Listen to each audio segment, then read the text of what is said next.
هذا المسجد وإلى أرواح جميع المسلمين والمسلمات والمؤمنين والمؤمنات أن الله يتغشانا ويتغشاهم بالرحمة والمغفرة ويسكن لنا ولهم في الجنة وإلى حضرة النبي محمد صلى الله عليه وسلم وآله وأصحابه الكرام.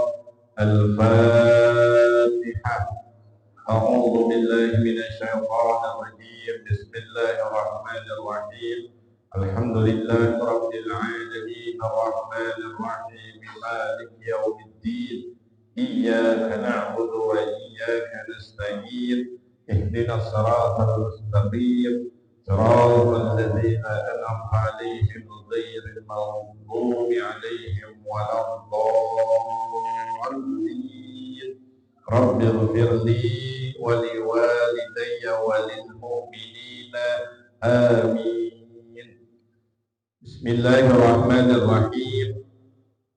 الحمد لله رب العالمين وبه نستعين على أمور الدنيا والدين والصلاة والسلام على أشرف الأنبياء والمرسلين سيدنا محمد وعلى آله وصحبه أجمعين.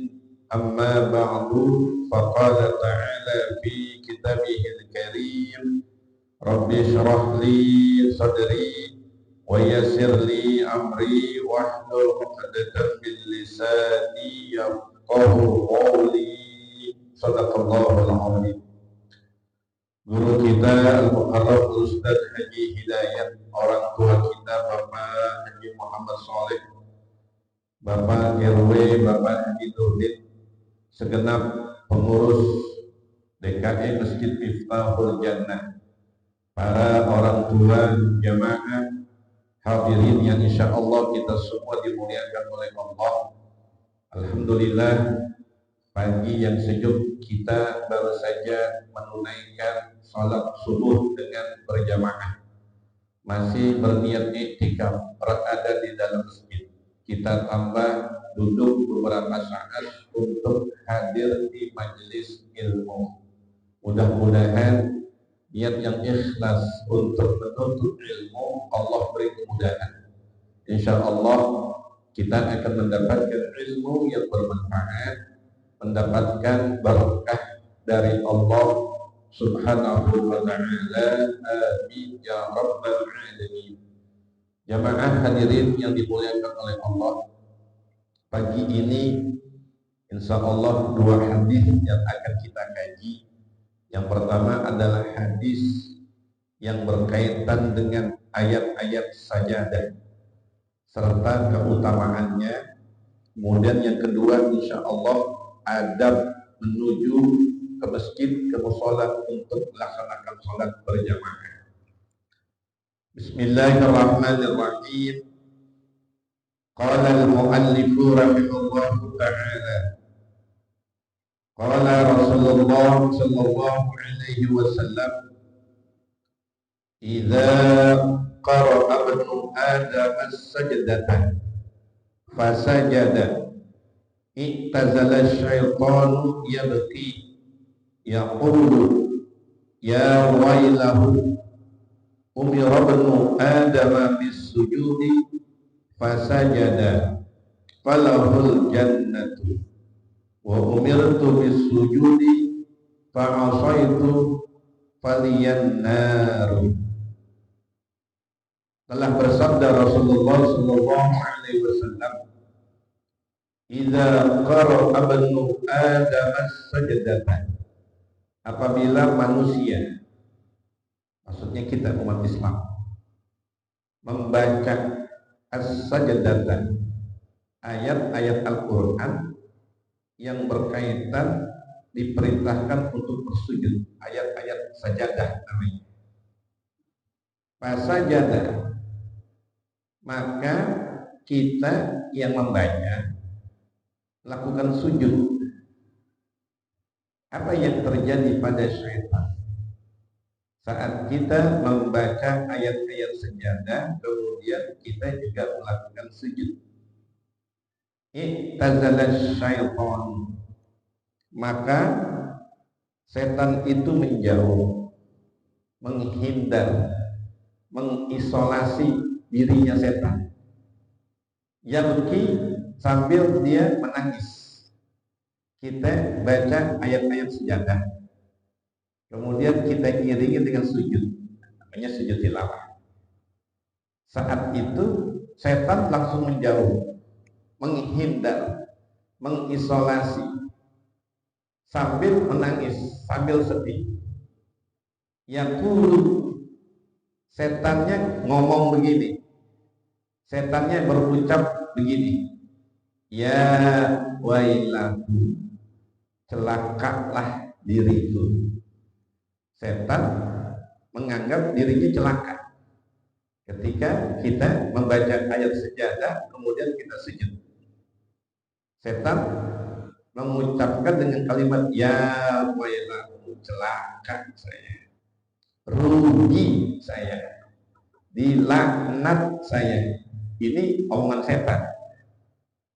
Kemudian dilanjutkan lagi, umirabnu Adam bisujudi, telah diperintahkan manusia, kita umat Islam, bisujudi, untuk bersujud. Fasajada, maka dia bersujud.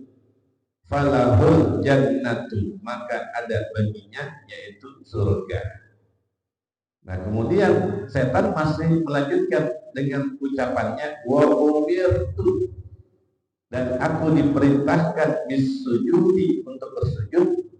Fa'asaitu, maka aku mendurhakai, maka aku menolak. Faliyan naru, maka saat itu berhak bagiku mendapatkan siksaan api neraka. Nah, jamaah yang dimuliakan oleh Allah Subhanahu wa taala, kita coba untuk melihat hadis yang pertama ini. Kita berbicara tentang ayat-ayat sajadah. Ayat-ayat sajadah itu adalah ayat-ayat tertentu di dalam surah Al-Quran yang memerintahkan kita untuk melakukan sujud sembah kepada siapa yang dimaksud? Kepada Allah Subhanahu wa ta'ala. Itu ayat-ayat sajadah. Nanti ada beberapa surah yang sudah terpilih yang di dalamnya itu mengandung perintah untuk bersujud kepada Allah. Yang berikutnya jamaah, sujudnya ketika kita membaca atau mendengar ayat-ayat sajadah seperti sujudnya sholat. Kalau nggak salah pada waktu kajian Ramadan ini udah disentuh nih satu ayatnya, dengan diiringi doa. Doanya ini khusus. Kalau di dalam sholat itu zikir doanya adalah membaca tasbih subhana rabbiyal a'la wa bihamdihi. Itu zikir tasbih di dalam sholat. Ketika mendengar ayat-ayat sejadah atau membaca ayat-ayat sejadah, diperintahkan kita untuk bersujud, juga ada doanya. Doanya dalam bentuk zikir, yaitu sajadah, yang udah tahu semuanya. Sajadah wajhiyah lilladzi khalaqahu wa sawwarahu wa syaqqa sam'ahu wa basarahu, ditambahkan bihaulihi wa quwwatihi fatabarakallahu ahsanul khaliqin. Itu bacaan ketika sujud saat kita setelah membaca ayat-ayat sejadah atau mendengar ayat-ayat sejadah. Kemudian jamaah yang dimuliakan oleh Allah, di dalam Al-Quran kurang lebih ada sekitar 14 surat. Jadi ada satu surat itu digabung, ada dua ayat yang berbeda. Kalau misalnya dipisahkan jadi 15 surat yang memakai bunyi ayat-ayatnya untuk perintah bersujud kepada Allah. Jadi bersujudnya kita kepada Allah itu ada perintah di dalam Al-Quran, kurang lebih 14 atau 15 surat. Ini kajian tafsir. Kalau ingin dirinci, nah itu nanti dalam kajian tafsir. Perintah sujudnya itu namanya sujud tilawah. Ayat-ayatnya namanya ayat-ayat sajadah. Sujudnya namanya sujud tilawah. Nah, sujud tilawah artinya sujud tersebab karena membaca atau mendengar ayat-ayat sajadah. Hukumnya apa? Sunnah. Hukumnya sunnah. Baik dilakukan ketika sholat atau dilakukan di luar sholat. Kita ingin melihat 14 atau 15 surat Al-Quran yang tersurat, bukan yang tersirat. Kalau yang tersirat itu yang tersembunyi, tapi ini tersurat. Ada bacaannya. Kalimat perintah untuk bersujud kepada Allah. Saya tidak menyebut bunyi ayatnya, cuma saya menyebut beberapa suratnya saja. Ada di dalam suratul A'raf, nanti bisa dilihat di dalam Al-Quran. Ayat 26. Ada di dalam surat Ar-Ra'd, ayat 15. Ada di dalam surat An-Nahl, ayat 50. Ada di dalam surat Al-Isra, ayat 109. Ada di dalam surat Maryam ayat 58. Ada di dalam suratul Hajj. Ini dua ayat yang terpisah, ayat 18 dan ayat 77. Ada surat Al-Furqan ayat 60. Ada surat An-Naml ayat 26. Ada surat As-Sajadah atau Hamim As-Sajadah, itu ayat 15 yang bunyi ayatnya innama yu'minu bi ayatina alladzina idza dzukiru biha kharu sujada. Kharu itu artinya mau sujud. Sujada dalam keadaan dia melakukan sujud. Wasabbahu bihamdi rabbihim wa hum la yastakbirun.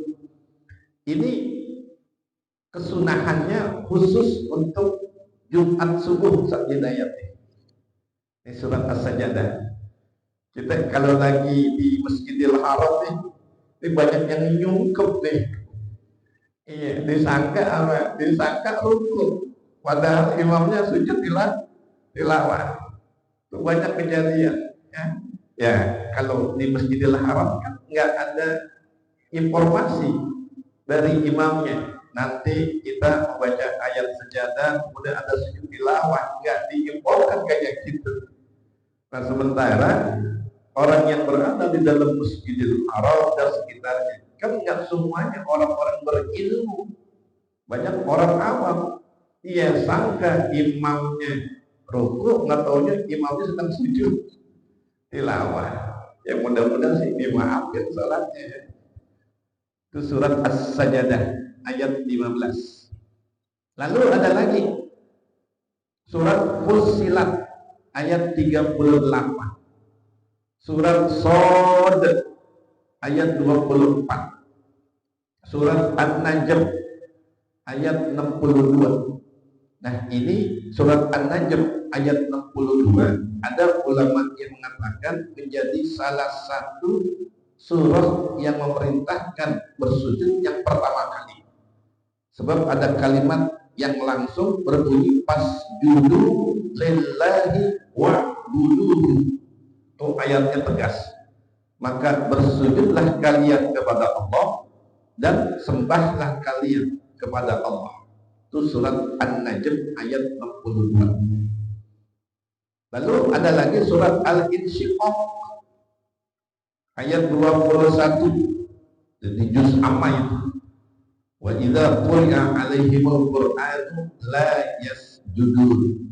Bentuknya adalah berita ya, bukan bentuknya amar. Nah, yang terakhir adalah ini gacokan kita nih.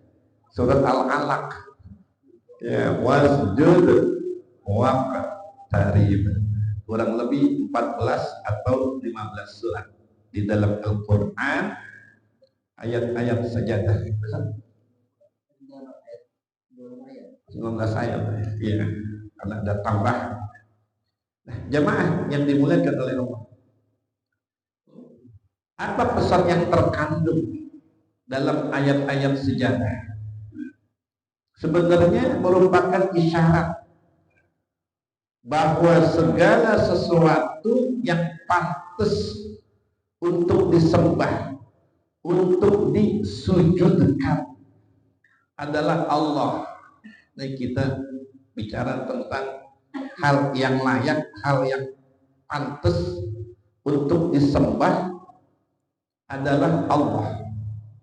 Malaikat menyembah Allah, jin menyembah Allah, sujud kepada Allah. Manusia apalagi sujud menyembah kepada Allah. Alam semesta sujud kepada Allah. Sampai dilukiskan goyangnya pohon tumbuhan. Itu bukan tersebut karena terkena angin. Dia sedang berzikir, dia sedang memuji, dia sedang bersujud kepada Allah. Goyangnya pohon tumbuhan, angin sepoi-sepoi, matahari terbit dari timur terbenam sebelah barat, itu adalah bentuk ketundukan dan sujud kepada Allah. Belum planet-planet dan bintang-bintang yang lain. Akal, ini akal yang sempurna, dia akan sujud kepada Allah. Akal yang sempurna. Emang ada akal yang nggak sempurna? Oh, banyak. Itu yang menentang. Aladul khisal, kalau bahasa Al-Quran, yang keras kepala. Kalau kata orang Betawi, tekak. Ya, sudah diberikan nasihat, nggak dengar juga. Akal yang sempurna, akal yang sehat, dia akan sujud kepada Allah. Hati yang lembut, hati yang terbuka, itu juga dia akan sujud tunduk taat kepada Allah. Ruh kita kan punya ruh, tunduk sujud kepada Allah. Jiwa yang di dalam itu kan ada hati, ada ruh, ada jiwa. Kalau bahasa yang lainnya itu sanubari. Ya, ada kalimat ya ayyatuhan nafsul mutmainnah, wahai jiwa yang tenang. Itu jiwa yang tenang, dia akan sujud kepada Allah. Sampai bayangan-bayangan kita nih terkena matahari, bayangan benda, bayangan alam semesta, itu tunduk sujud kepada Allah. Nafsu, kita ini kan semuanya punya nafsu. Nafsu itu tunduk sujud kepada Allah. Sekarang nafsu yang bagaimana yang bisa sujud tunduk kepada Allah? Nafsunya itu sudah pada makom mukasyafah. Mukasyafah itu artinya makom, satu kedudukan di mana manusia itu alam dunianya udah tertutup. Yang terbuka adalah alam malakut. Itu terbuka semuanya. Yang kita belum sampai nih kalau bicara tentang nafsu yang sudah mencapai pada makom mukasyafah. Jamaah yang dimuliakan oleh Allah Subhanahu wa taala, dari pesan-pesan yang terkandung di dalam ayat-ayat sejadah, Buya Hamka beliau menulis satu kitab tafsir namanya Tafsir Al-Azhar. Beliau simpulkan semuanya nih di dalam ayat-ayat sejadah. Kalau beliau di dalam tafsir Hamkanya itu enggak terlalu membicarakan tentang hukum sujudnya seperti ayat. Sebab hukum sujudnya itu kan sunnah, sujud tilawahnya itu. Beliau lebih kepada substansi, pesan moral yang ada di dalam ayat-ayat sejadah itu. Kata beliau nih, ada 6 poin. Apa yang beliau sampaikan? Semua makhluk ciptaan Allah, baik di langit dan di bumi, itu diperintahkan sujud kepada Allah. Sujud kepada Allah. Semua makhluk, tanpa kecuali. Uraiannya itu, kata beliau, ada di dalam surat Al-A'raf, surat Ar-Rahman, surat An-Nahl, surat Al-Hajj, yang semuanya berkaitan dengan ayat-ayat sajadah. Yang berikutnya, kata beliau, taat dan patuh terhadap peraturan dan ketetapan Allah, baik dilakukan dengan sukarela atau terpaksa, itu kata beliau merupakan bagian dari sujud kepada Allah. Perintah Allah kita ikutin, keputusan Allah takdir dan takdir ya kita terima. Itu kata Buya Hamka, enak atau tidak enak, sukarela atau terpaksa kita lakukan, itu juga bagian sujud kepada Allah. Jadi makna sujud jamaah bukan dipahami sujud seperti sholat. Itu memang makna hakiki dalam bentuk sujud seperti sujud sholat. Di balik sujud makna hakiki ada lagi makna majazi yang lebih luas lagi, yang diurai oleh Buya Hamka. Ketaatan, kepatuhan terhadap peraturan, kemudian patuh dengan ketetapan Allah, sukarela atau terpaksa, itu juga bagian sujud, kata beliau. Kemudian yang ketiga, melakukan sujud sarana berkomunikasi dengan Tuhannya, yang sudah pernah kita singgung. Melakukan sujud sarana makhluk berkomunikasi dengan Tuhannya. Sebab di dalam sholat, kita ulangi lagi, yang paling dekat seorang hamba itu ketika sujud. Walaupun yang kita puji dengan kalimat subhana rabbiyal a'la wa bihamdihi, namun tambah lagi untuk melakukan komunikasi di saat sujud. Bagaimana komunikasi kita ketika sujud selain kita memuji dengan kalimat tasbih, yaitu kita diperintahkan oleh Rasulullah fa'aktiru bidu'a, banyakkan berdoa. Kita kan berdoa sedang berdialog, berkomunikasi, beraudiensi. Di situ ya kata Buya Hamka, sujud menjadi sarana komunikasi dengan Tuhannya. Itu ada di dalam surat Al-Hajj ayat 77. Yang berikutnya, yang nggak mau sujud siapa nih yang nggak mau sujud? Yang nggak mau sujud adalah orang kafir, orang musyrik, nggak mau tuh. Mengapa demikian? Karena sombong, hawa nafsunya ini belum sampai mukasyafah. Jadi menganggap dirinya ini lebih hebat.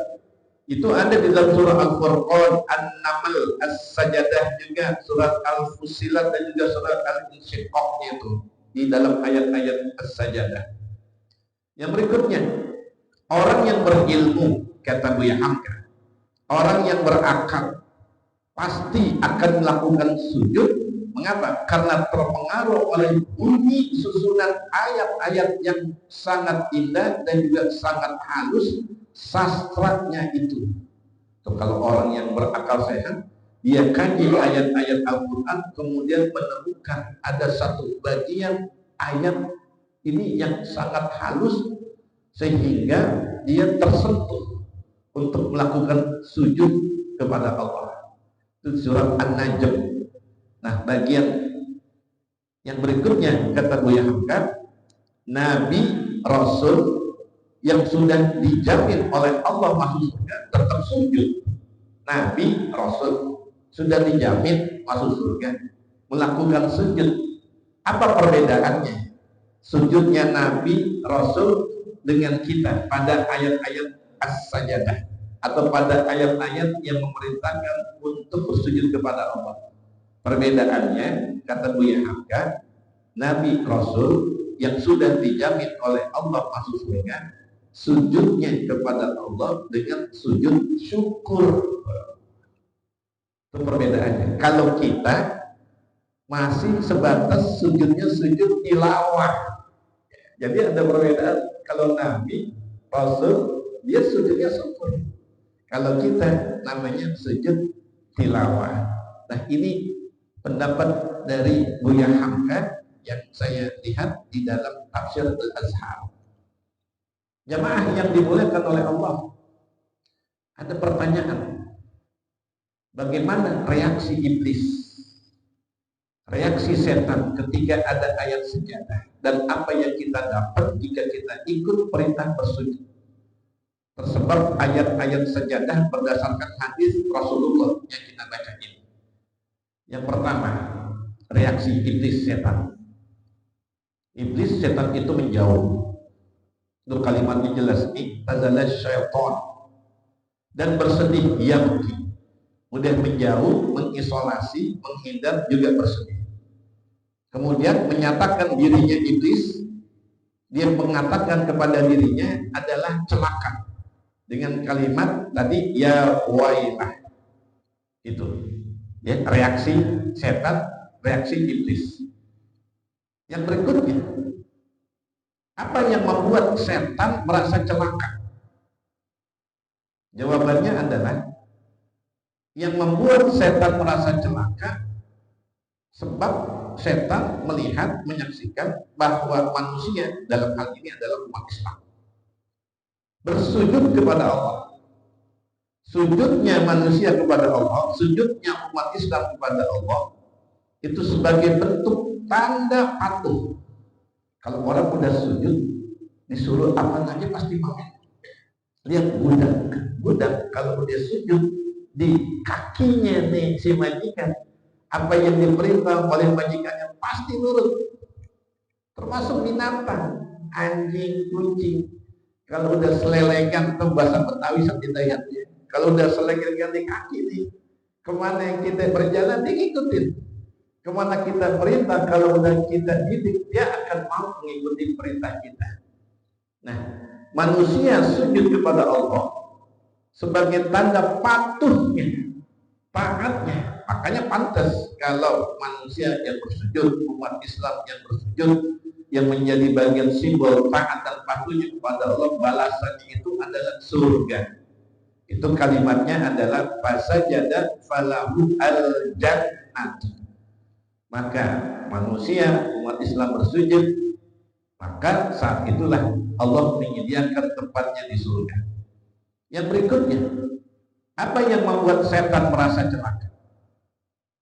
Setan diperintah sujud nggak mau, durhaka, menolak. Makanya kata setan, celakanya wa umirtu bisujudi fa asaitu falyanar. Saya, kata setan, diperintahkan sujud gak mau, durhaka, menolak, mengingkari. Makanya pantas saya menjadi penghuni neraka. Nah, ini kita kembali lagi jemaah. Di dalam kajian Al-Quran surah Al-Baqarah ada sebuah ayat yang udah kita kagak asing nih bunyi ayatnya. Wa idh qala rabbuka lil malaikati isjudu li adama fasajadu illa tuh. Makanya yang susah diatur iblis, udah setan itu.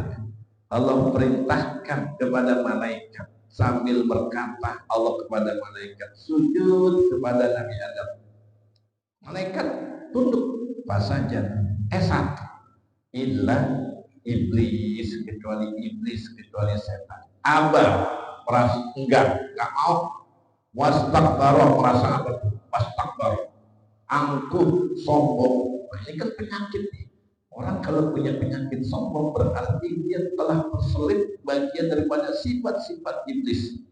Wa kana minal kafirin, dan adalah iblis itu dan saudara-saudaranya dan semua itu kuncu-kuncunya minal kafirin, termasuk bagian orang-orang yang ingkar, makhluk yang ingkar. Jamaah yang dimuliakan oleh Allah, ini hadis memberikan isyarat setan aja cium Kiut setan, takut dengan ayat-ayat as-sajadah kalau kita baca. Ditambah lagi kita bersujud kepada Allah.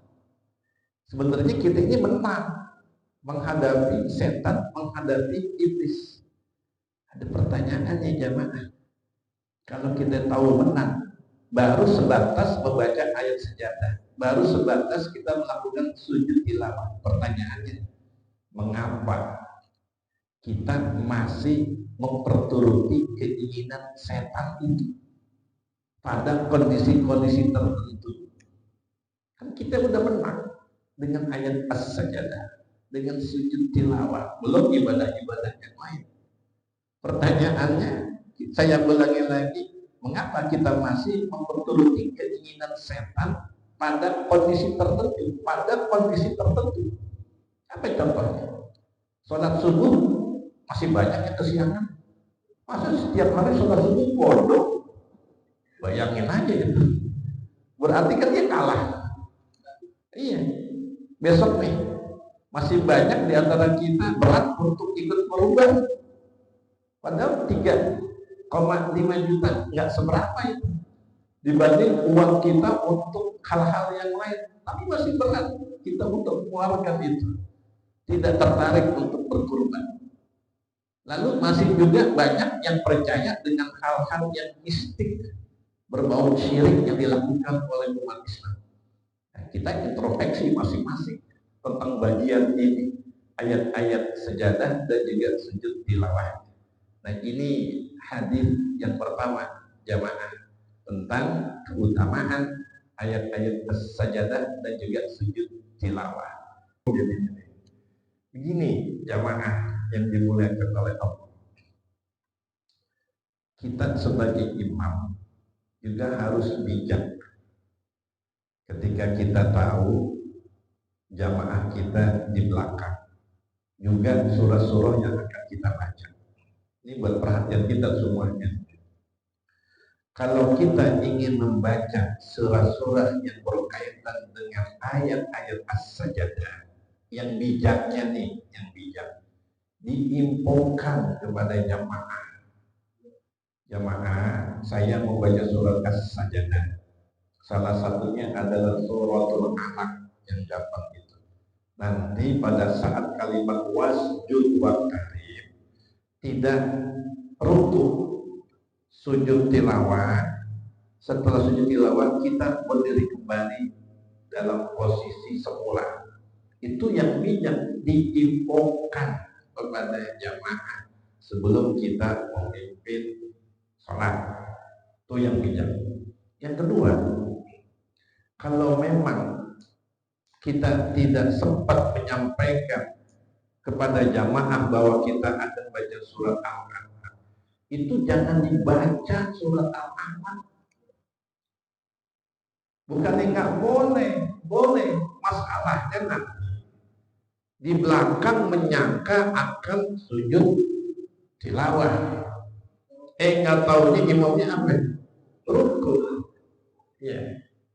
Kalau misalnya ada jamaah, kalau ada jamaah dia sujud, jamaah atau makmum ya. Kalau ada makmum atau jamaah dia sujud tilawah, sementara imamnya apa? Rukuk. Ini yang batal makmumnya. Siapa tuh yang menanggung dosa? Si imam. Karena tidak mengkonfirmasi bahwa ada ayat sejadah yang dibaca. Makanya ini menjadi sebuah perhatian semuanya. Mudah-mudahan sih di masjid di Taujana nggak terjadi. Jadi cuma ada yang pernah baca, cuma saya kan begini, mau sujud tapi lu betul. Jadi mengganggu kehusuan. Nah, ini jadi perhatian juga buat kita. Dan juga saya pernah ngalamin setidaknya. Saya pernah ngalamin. Ini imam dia baca surat Al-Alaq. Saya udah feeling mudah-mudahan dia akan disujud tilawah. Saya sengaja tuh nggak cepet langsung ikut ngambil posisi. Saya tungguin dulu. Taunya dia rukuk. Ya rukuk wasjud waqtarib. Saya lamain gitu. Saya ingin lihat itu. Dia kagak sujud tilawah, dia langsung apa? Ruku. Ya karena kita posisinya sebagai makmum, ikuti apa yang dilakukan oleh imam, yang udah kita ruku. Jelas ini bisa mengganggu konsentrasi ibadah kita. Jadi perhatian buat imam semuanya. Kalau ingin membaca ayat-ayat as-sajdah, tolong diinfokan kepada makmum, kepada jamaah. Lebih baik sih menghindari saja deh. Menghindari saja, tidak membaca. Kecuali memang itu subuh Jumat kan. Ya, kalau subuh Jumat itu memang ada tulisannya tuh. Ya, setelah kalimat wahum la yastakbirun, dia berdiri ada lagi lanjutan kita baca ma'adil manda jadi sampai berikutnya. Ya. Ini jadi perhatian ya buat kita ya, nggak usah pakai belagu-belagu deh ya. Baca surat-surat yang akhirnya jamaah mau juga menjadi bingung. Ya, baca aja yang sederhana, yang umum. Kalau ingin mempraktekkan ayat-ayat sejadah tadi, caranya itu diinfokan kepada jamaah. Kita ini nanti ada sujud tilawah, tidak apa-apa, sehingga nanti jamaah juga bersiap. Dan kalau enggak, itu kezaliman yang dilakukan oleh seorang imam. Begitu Ustaz kita ya. Terima kasih ya. Yang ada masukan buat kita juga semuanya nanti. Seandainya nanti kita berada di tempat yang lain. Masih ada waktu ya. Saya tampil satu hadis. Bismillahirrahmanirrahim. Ini hadisnya singkat. Idza uqimatis sholatu, apabila sholat akan didirikan, akan dilaksanakan, fala ta'tuha, maka janganlah engkau mendatangi sholat itu wa antum tas'auna, sedangkan engkau berlari-lari. Jadi kalau udah iqamah, udah satu rakaat, kita masih di rumah, itu jangan sampai kita berlari-lari. Mengapa? Allah Subhanahu wa ta'ala dalam sebuah hadis yang disampaikan oleh Rasulullah meminta kita ini menuju untuk sholat berjamaah di masjid mushola itu tidak sambil berlari-lari, terburu-buru. Ini akibatnya fatal nih. Bisa nanti terpeleset, tersandung. Itu banyak kejadian itu. Karena terburu-buru mengejar jamaah. Kemudian kalau kendaraan khawatir bisa menabrak orang. Apalagi ada saja yang tertinggal dari barang-barang yang penting. Handphone ketinggalan, dompet ketinggalan, jam tangan ketinggalan, kunci rumah ketinggalan. Ada yang sampai pakai sendal salah itu. Ada tuh terjadi itu. Yang sebelah sendal kakaknya, yang sebelah sendal bapaknya jadi belang dua karena terburu-buru. Nih kancing baju nih, dengdet, karena terburu-buru dengdet ini. Ada yang copotnya 3 lagi, jurusan bagian pusar. Itu terburu-buru tuh, ya, templang jadinya tuh kancing bajunya, dengdet. Kemudian ada juga yang terpijak kotoran di tengah jalan, karena terburu-buru, sendalnya terpijak kotoran. Ini menyebabkan sholat gak fokus. Jadi kata Rasulullah, fala ta'tuha wa antum tasawuna, jangan engkau berlari, jangan engkau datangi salat itu kemudian engkau dalam keadaan lari. Tenang aja.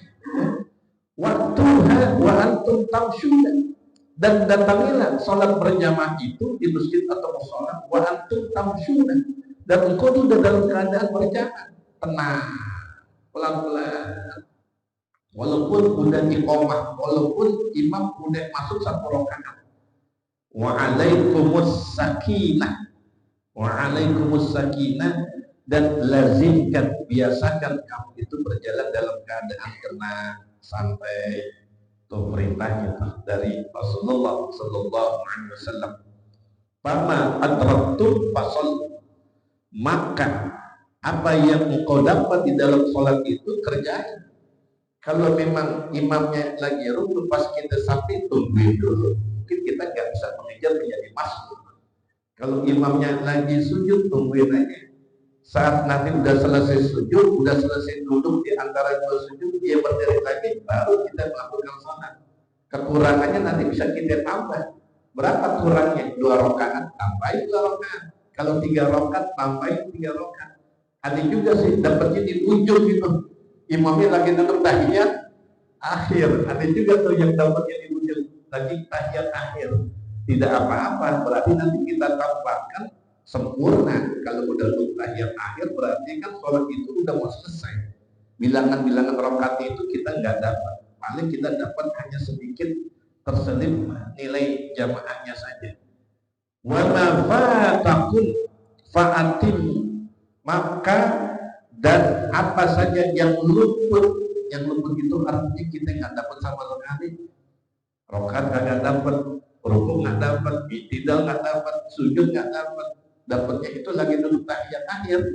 Ini kalimat wa ma fatakum fa'atim, maka nanti sempurnain. Andai kata nih udah buru-buru deh, padahal udah jalan, keburu salam, ya udah salat, nggak apa-apa. Tetap itu langkah kita menuju masjid, menuju musola, niatnya untuk sholat berjamaah itu udah ada dapat nilainya. Karena yang diinginkan oleh Rasulullah SAW adalah ketenangan menuju tempat masjid, tempat musola untuk dapat sholat berjamaah. Ini menjadi perhatian juga buat kita nih jamaah. Jadi kalau kita ingin dapat jamaah, usahakan datangnya lebih apa? Lebih awal. Datangnya belakang, pengen dapat awal nggak bisa. Iya, itu aturannya tuh. Kalau ingin dapat fadilah berjamaah, datang lebih awal ke masjid atau ke musola. Yang berikutnya apa? Di rumah itu udah rapi di rumah, udah punya wudhu tuh dari rumah. Nah ini berangkat ke masjid udah ketinggalan, nggak ada wudhu lagi. Di wudhunya aja udah lama tuh, ya habis semuanya. Nah ini jamaahnya yang menjadi perhatian buat kita. 2 hadis yang kita kaji, mudah-mudahan memberikan pencerahan buat kita semuanya dan kita akan mendapatkan ilmu yang bermanfaat. Melengkapi apa yang tadi kurangnya dalam pelaksanaan sholatnya ya. Karena ini mungkin orang khawatir walaupun mungkin satu hari dia terburu-buru dalam memimpin sholat jamaah karena dia bicarakan awal waktu, terutama sholat subuh yang utama. Kita jalan dia terburu-buru ada orang tua di depan, kan nggak mungkin orang tua kita mungkin melewati dia mesti dulu, kemudian mesti papasan dulu. Nah pokoknya nama orang tua kan jadi pelan. Sementara ini udah surah dibaca nih ya, surahnya ya contoh lagi surahnya nggak terlalu panjang. Nah ketika sampai di sini dia imam sudah ruku, imam sudah benar ruku ya, sudah ruku, dia datang dia baca Fatihah hanya 3 ayat. Kan paling ini 3 ayat ya Fatihah. Bismillah, apakah itu masuk dalam satu rakaat? Jadi ya itu supaya teman-teman bisa paham. Dia cuma baca Fatihah taruh ulang, 3 ayat dalam ayat yang paling banyak kan 3 ayat ya. Benar-benar kalau baca Fatihah 3 ayat, kemudian dia langsung ruku supaya imam kita itu tidak, apakah ini dapat 1 rakaat atau enggak? Baik, dijelasin dulu nih sebelum menurut itu namanya masbuk. Karena tadi di tengah jalan itu ada sesuatu yang nggak bisa dia menghindar. Ada orang tua, adabnya itu kita nggak boleh mendahului. Pas sampai di masjid, pas sampai di musola, imamnya baca surat yang pendek. Dia sempat masuk, dapat ya 3 ayat dari surat Al-Fatihah. Imamnya udah keburu ruku. Kemudian dia baru sampai kalimat kalau Bismillah Ar-Rahman-Ar-Rahim. Akhirnya dia ngikut rukunya imam. Pertanyaannya dapat rakaat atau tidak? Jawabannya adalah dapat rakaat bersama imam. Itu namanya masbuk. Jelas tuh ya. Jadi imamnya ruku, dia ikut ruku. Walaupun Al-Fatihahnya belum tuntas. Paham nih? Ikut imam ruku, maka dia dapat 1 rakaat bersama imam. Ya. Ya.